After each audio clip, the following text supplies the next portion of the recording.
They call me Dr. Susan Block. I'm a sex therapist. That's my day job. On Saturday nights, I'm the mistress of the airwaves and I host a show. I'm also a bonobo advocate. I have a philosophy of peace through pleasure that is inspired by the bonobos that I call the Bonobo WaY.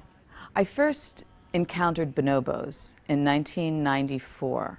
It was a PBS special called The Nature of Sex, a fascinating special on animals of all kinds and how they had sex. And the very last episode showed me these creatures that looked just like me. Well, hairier and longer arms and bigger ears somewhat. And yet they really looked like me. And there they were playing and swinging through the trees and having sex. And of course this special had shown all the animals having sex, so that wasn't unusual. But what was the different types of sex that they would have. All types of positions and also massage, I mean really sensuous activities. And when they would have sex, it just seemed like they were making love. These bonobos, I was learning, were over 98% genetically similar to humans, closer to us than any other species, genetically speaking.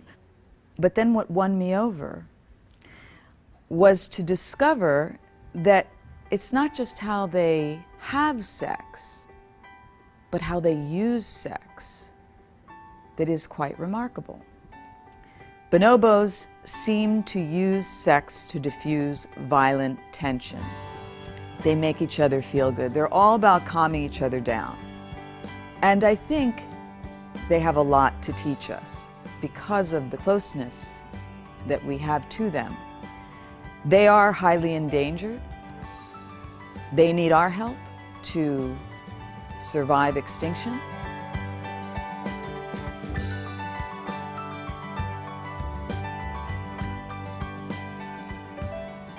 And I think that they can help us in return to learn a little bit about peace through pleasure so we don't blow ourselves up.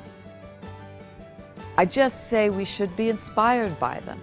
Just like we are inspired by the angels, why not be inspired by the animals that are so close to us, but that have somehow figured out a way to live in peace? Pleasure has a value. The bonobos show us several values of pleasure. Pleasure brings us together, and we as a species are meant to be together. A lot of us primates, we're not loners. We need to be together. When we're alone, we go crazy. You need to connect with the physical side of love, which is touch, lust, sexuality. It doesn't always have to be sexual intercourse. I mean, the bonobos show us that sexuality is a lot more than sexual intercourse. They really don't spend that much time on sexual intercourse, a few seconds, but they spend a lot of time on what we call foreplay, all this massage, all this kissing. I mean, the kissing is insane. They just tongue kiss, and they just love to play and touch and feel and hug and roll around, and you know, it's what we would call very rambunctious foreplay. Touch and pleasure does help to relax the primate nervous system.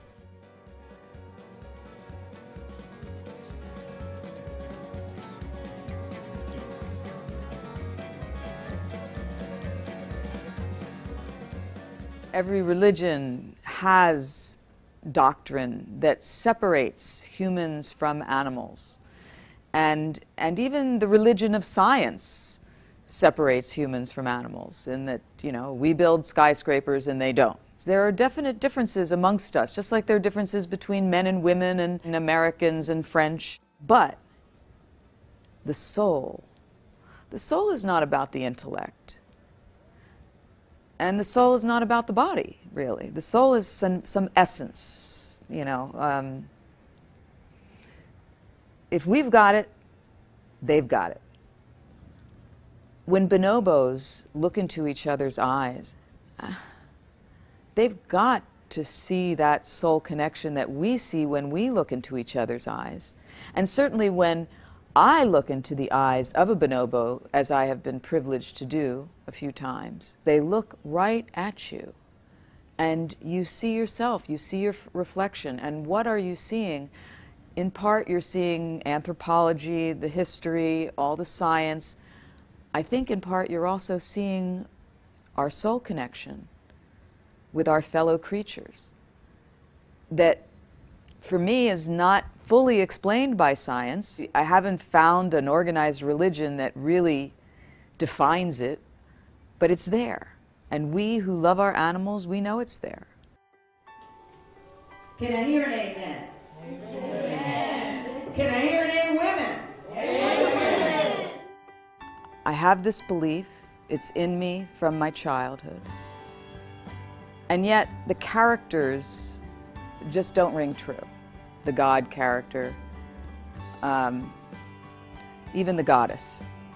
Somehow it seems to me that there's something more all-encompassing, maybe less human. For me, the most important thing is love. You know, I'm a needy little sucker. I need a lot of love.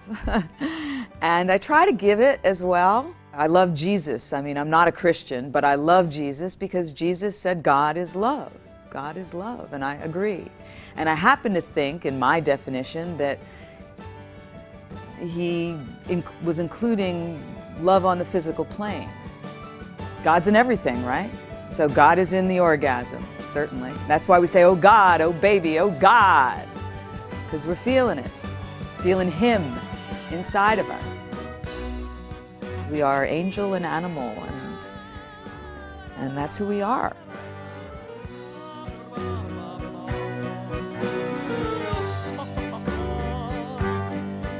As you stare afar at a star, are we who we think we are? 100%, 99%, the secret's locked up in the secret jar, or a box out on the rocks, on the sand of a shore. We don't know anymore as we watch the curtain close. Monkey see, monkey do, I'm that monkey, how about you? Learn to live, you gotta live a lot. Time is a train, it's hot to trot. Monkey see, monkey do, I'm that monkey, how about you? Gotta live a lot. Time is a train.